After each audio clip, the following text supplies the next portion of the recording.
Welcome to the Fox 54 Weekend Review. I'm Kenesha Dees. It's the only place in North Alabama to get the week's local headlines condensed into one program. Here's a taste of what's ahead. Starting off, one local city is taking traffic accidents seriously and cracking down on people running stop signs. We'll take a look at what's happening in Somerville. Decatur Morgan Hospital installs a safe haven baby box, giving parents who want to surrender an infant a safe, anonymous option. And the old Huntsville City Hall almost gone. In its place, an expansion to Big Spring Park with a pavilion, walking paths, and a playground. We'll show you the plans. Our top story this week, a former Decatur police officer set to stand trial for murder was denied immunity this week. Mac Marquette will be heading to face a jury and judge in June. Also in Decatur, interviews are about to begin for a new police chief. Who's in the running? We take a look. We begin with breaking news. A Morgan County Circuit Court judge has reached a decision that clears the way for a former Decatur police officer's trial for murder. His request for immunity denied. That ruling coming down just over an hour ago in the case involving Mac Marquette and the shooting of Steve Perkins back in September of 2023. Fox 54 reporter Caleb Aguayo is live at the courthouse. And Caleb, what does this mean for the trial? Kenesha, this ruling means the trial will proceed, but on a new date. Court records show that the trial has been pushed back to June 9th. Judge Charles Elliott has rejected the defense's motion for immunity under Alabama's Stand Your Ground law. The ruling comes after last week's two-day hearing that featured testimony from some of the witnesses to the events that night. Marquette is facing a murder charge after he shot Steve Perkins in the early morning hours of September 29th. The shooting happened while Marquette and other officers were escorting a tow truck driver who was attempting to repossess Perkins' truck at his Decatur home. The defense argued that Marquette should be immune from prosecution under Alabama's Stand Your Ground law. They presented evidence, including body camera footage, that they say confirms Perkins pointed a gun at Marquette before the officer fired. Attorneys also maintain that he clearly identified himself as a police officer, gave commands for Perkins to drop his weapon, and only fired in self-defense when he believed that he and others were in danger. But prosecutors claim that police had opportunities to handle this situation without escalation. They brought in a law enforcement expert who testified that Marquette could have potentially avoided the violent confrontation altogether. Prosecutors also emphasized that Alabama law limits police involvement in civil matters like vehicle repossession.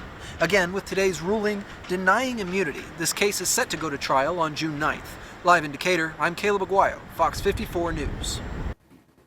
Thank you, Caleb. And we're learning that this case is expected to be complex, with the defense having subpoenaed 38 witnesses from 3 different states. And of course, we'll be following this case as it moves forward in June. There's a new trial date, June 9th, as Caleb mentioned.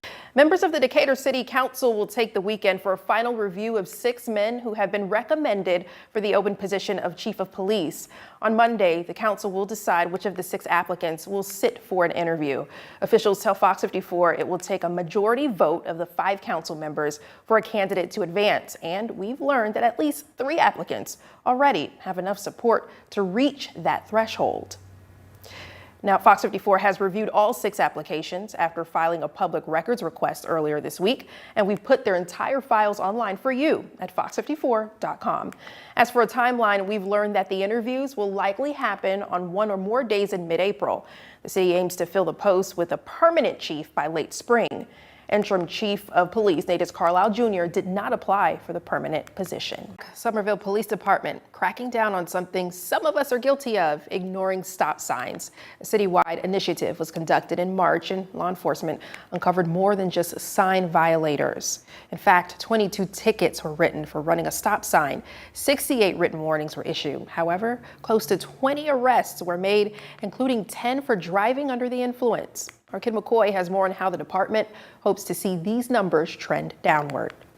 Over the last few weeks, Somerville law enforcement has been keeping a close eye on the streets. Since the beginning of this year, we've had 7 traffic collisions, which is a lot for a town this size. The primary goal: to reduce the number of drivers ignoring stop signs, a serious issue that has been raising concerns across the community. However, what began as a crackdown on one specific traffic violation has expanded to address a wider range of unsafe driving behaviors. When we make car stops, we're not looking to just, make a car stop just for the stop sign or whatever. because there's a lot of things that you can uncover. When you make these car stops, you're finding out people are unlicensed, or they're DUI, or they're carrying drugs or whatever, or you just find a whole mess of things. With over 200 citations issued, the initiative has already had a significant impact. Law enforcement says the heightened presence on the streets will continue as they work to ensure that safe driving becomes the norm rather than the exception. It's not uncommon, especially this last month of doing this drive, where we've had people saying, well, wait a minute, I've been doing this for 20 years and I've never been stopped. Well, just because you've never been stopped doesn't mean that it wasn't illegal. It just means that no one was doing it before. Chief Arnold says that although this operation has wrapped up, the focus on making the streets safer is just beginning. The next kind of thing we're going to do is we're going to start another drive very soon, probably be in speed enforcement, heavy concentration in speed enforcement, while continuing to still look for these other violations. Arnold says the biggest goal with all these initiatives is trying to help the community better understand the importance of traffic safety. In Somerville, Kim McCoy, Fox 54 News. A new safe haven baby box making its debut in Decatur. It's North Alabama's fourth, and the program's first baby box installed in the U.S. was in 2016. A baby would be surrendered in this box and will be picked up in the hospital's security office after a 60-second timer lets them know there's a child inside. It's to support parents who can't take on the responsibility of a child. Instead of going to a dumpster or performing an at-home abortion, this ensures that the child is taken care of. Fox 54's Caleb Aguayo takes us to Decatur General to see how it all works.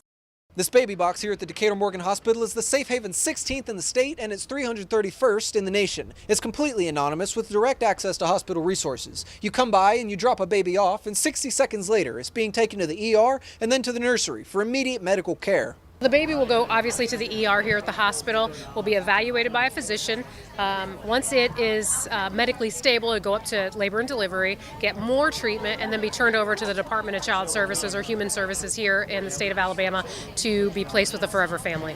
The point of Safe Haven baby boxes is to protect children and ensure anonymity for the mother. To start, the box's doors lock after they're closed. It's located away from the street and staff who might be able to identify the mother. The bassinet inside is heated and secure until hospital staff can retrieve the baby. Hospital President Kelly Powers says this method is legal for over a month after a baby is born. In the state of Alabama, less than 45 days, you can drop your baby off. You don't have to bring the baby to the Safe Haven box. You can bring the baby to us in our emergency room or to the fire department and drop the baby off, and we will take it with no questions asked and take care of the babies. That also means there are no repercussions for those who use these resources. Founder Monica Kelsey tells us it provides a last chance option for parents who may have run out of choices. This gives a mother another option, and I think we all can agree that the more options a parent has, the more they're going to choose what's best for them.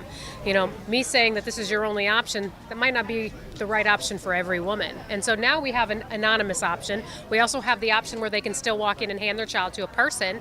They can do an adoption plan or they can do a parenting plan. There's lots of resources for these parents now. The Decatur Morgan Hospital will work with parents on any long-term options that might be available. In Decatur, I'm Caleb Aguayo, Fox 54 News. The Decatur Morgan Hospital's baby box joins fire department baby boxes in Madison and Muscle Shoals, as well as the box in the Athens Limestone Hospital. For more information on these locations, check out Safe Haven's page on our website, fox54.com. As an old city hall goes down, an event space opens up. The city of Huntsville adding nearly 2.5 acres to Big Spring Park. And tonight we have new information about it. The new addition will improve access and create more attractions for park visitors. The current plan, a hardscape plaza and pavilion, as well as a playground. Fox 54's Caleb Aguayo takes us to Big Spring Park to show us the planned upgrades. If you've been downtown lately, you've probably seen the dismantling of the old City Hall next to Big Spring Park. What comes next for that space will provide walking areas, room for activities and families, and a playground for the kids. The City of Huntsville presented preliminary plans to replace the old City Hall right behind me. It's set to be an event space and a pavilion, but they'll also have public art, water features, and terrace gardens. The city hired several Huntsville contractors to make the blueprints, and they'll begin the work in August or September once the old City Hall comes down around June. City Administrator John Hamilton detailed their overall timeline. He tells us, the demolition of the former City Hall and design work for the park expansion into that site continue. We anticipate completion of those efforts in the June or July timeframe, allowing the city to proceed with bidding the park expansion project. Fox 54 spoke with the principal architects designing the plaza and a multi-purpose pavilion, Chad Bostic and Frank Nola. They tell us their mission is to bring more people downtown for leisure and events. It'll also add another point of reference to the area. It really becomes a point of destination, or not only a point of destinations, but also direction for someone to go, oh, you see that large pavilion that's up on the hillside there? You go there and take a left and you'll be on the square for all the food, all the shopping opportunities that happen. And that just generates more opportunity for people to be downtown and to really see what our core provides to our overall city. It gives the park a piece that it's missing right now, which is an indoor kind of weatherproof space. So we're not having to rely on tents. Let's say we have a permanent structure where these things can happen. They could be art shows, food, wine festivals, things like that. The terrace design to the plaza works with the hills in the area, connecting Fountain Circle and Church Street by foot and wheelchair. In Huntsville, I'm Caleb Aguayo, FOX54 News. Construction should last a little more than a year with a completion date near the end of 2026. The park's design is ongoing, so you might see some changes to it before its unveiling. The historic old Huntsville City Hall is in the process of being demolished, making way for new opportunities in the heart of our downtown. Fox 54's Ken McCoy tells us how. The old City Hall, as many may know it, is no more. The building, a symbol of our city's past, has served its purpose for decades, but now it's making room for the next chapter in Huntsville's growth. But that process is just beginning. They've got the majority of the building down. We've had a couple of challenges, just minor challenges with some equipment. The one piece of the machinery is down right now. They're hoping to have parts in today to get that piece back going. But after they get that going, they'll take down what's remaining of the west elevator shaft that stands up on the site now. And then once they get that done, they'll just be hauling materials from the job site. This is more than just a renovation. The city says it's a commitment to green spaces, accessibility, and creating a welcoming environment for everyone. This site was looked at as potentially for housing, for office space, and our administration and leadership saw an opportunity to grow our green space because green space is so important to a city. Complete with an art feature, one of the key features of this new development is its emphasis on accessibility. If I'm parked on Church Street or if I'm down in the Big Spring Park by the large lagoon and I need to get to City Hall or downtown square or something, I've got to get in my car, I've got to drive up here, and I've got to find a new parking space. Well, this now opens up that connection that now they have the ability, and there are multiple ADA paths that will happen through here. The expansion will also allow what was once two different spaces to become one. Chad Bostic says the connectivity in all aspects is a big part of this project. We'll have a terrace that actually sits sort of on the footprint of City Hall that's going to be down in sort of the mid area of the park, of this new addition to the park, that really will be for a place to have lunch, have a busker out there playing music, have an event that overlooks, it also will overlook the older part of the park. And for residents who are concerned about losing a good place to sled, you can breathe a sigh of relief, but also look forward to other uses of the space. I've slid down it growing up. It's just a fun place, but that is staying in place in green space. And then what that actually is going to allow is the potential for basically a built-in grassed amphitheater for events like Panoply. The city says, although they've been experiencing a few minor equipment disruptions, the project, as of now, is still on schedule. Here in Huntsville, Ken McCoy, Fox 54 News. Lots of opportunity there. That project is scheduled to be finished in June of next year. But a big question on residents' mind throughout this process is what's going to happen to all that marble? Well, the city says while most are shards, they are working on a way to get a few pieces into hands of those who would like it as a keepsake. Tonight, dogs that were pulled out of horrid conditions in Limestone County are being cleaned up and nursed back to health. The adoption process will soon begin for these animals you see on your screen and many more that were rescued this week from an unlicensed breeding operation. But large-scale cases of neglect can take its toll on shelters and rescue organizations. These poodles, cocker spaniels, and other breeds were removed from the home of Larry and Rhonda Moore in what authorities called squalor conditions. The dogs are now in the care of Limestone Veterinary Clinic. Soon, they'll be ready for their new forever home. It has been a large burden. We have opened up a building that we were using for the clinic in order to take on being able to take all these at once. But we need to get animals moved.